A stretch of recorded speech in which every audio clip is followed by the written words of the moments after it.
வந்து லாங் டேர்முக்கு விட்டு விட்டு உங்கள் வேலையை பாருங்கள். பங்கு விலையை கண்காணிச்சுக்கிட்டே இருந்தீங்கன்னா மனமாற்றம் ஏற்பட்டு விற்றுருவீங்க. அதனால தான் இதை நீங்கள் கவனிக்காமல் உங்கள் வேலையை பாருங்கள். இது 10 வருஷத்தில் 10 மடங்கு ரிட்டர்ன் கொடுக்கக்கூடிய வாய்ப்பு அதிகமாக இருக்குது. அப்போ வந்து ஐபிஓவில் கிடைக்காதவங்களுக்கு என்ன செய்யலான்னா, கிடைக்காதவங்க வந்து விலை இறங்குறப்ப கன்சிடர் பண்ணுங்கள். நல்லா இறங்குறதுக்கு வாய்ப்பு இருக்குது. இன்னும் 1 மாதத்தில் வந்து ஆங்கர் இன்வெஸ்டர் ஓரளவுக்கு விற்பாங்க. அப்போ நல்லா இறங்கும் பங்கு விலை. செப்டம்பர் 2ஆம் தேதி ஆங்கர் இன்வெஸ்டரோட லாக்இன் பீரியட் முடியுது. அதை கவனத்தில் வச்சுக்கோங்க. அதுக்கப்புறம் பங்கு விலை நல்லா இறங்கிட்டு அதுக்கப்புறம் நல்லா ஏறும். அப்போ நீங்கள் இதை பயன்படுத்திக்கலாம். கன்சிடர் பண்ணுற விலைன்னு பார்த்தோம்னா 1080 கன்சிடர் பண்ணலாம்.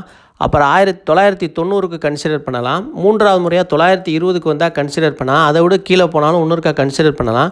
கன்சிடர் பண்ணி விட்டுட்டு 10 வருஷம் 5 வருஷம் நீண்ட கால நோக்கத்தில் இதை வாங்கிட்டு விட்டுருங்க. இதை ஸ்விங் ட்ரேடிங் பண்ணுறதை விட லாங் டேர்முக்கு வச்சுக்கிறது தான் சிறப்பாக இருக்கும். மற்ற நிறுவனங்களைப் போல் இது இல்லை. இது வந்து டிமேட் கணக்கோட பாதுகாவலனாக இருக்குது. அதனால் அதை பயன்படுத்தி கொள்ளுங்கள். அதுக்கப்புறம் போனஸ் தருவாங்க. போனஸ் தரும்போது உங்களோட பங்கு வந்து ரெட்டிப்பாயிரும். டிவிடெண்ட்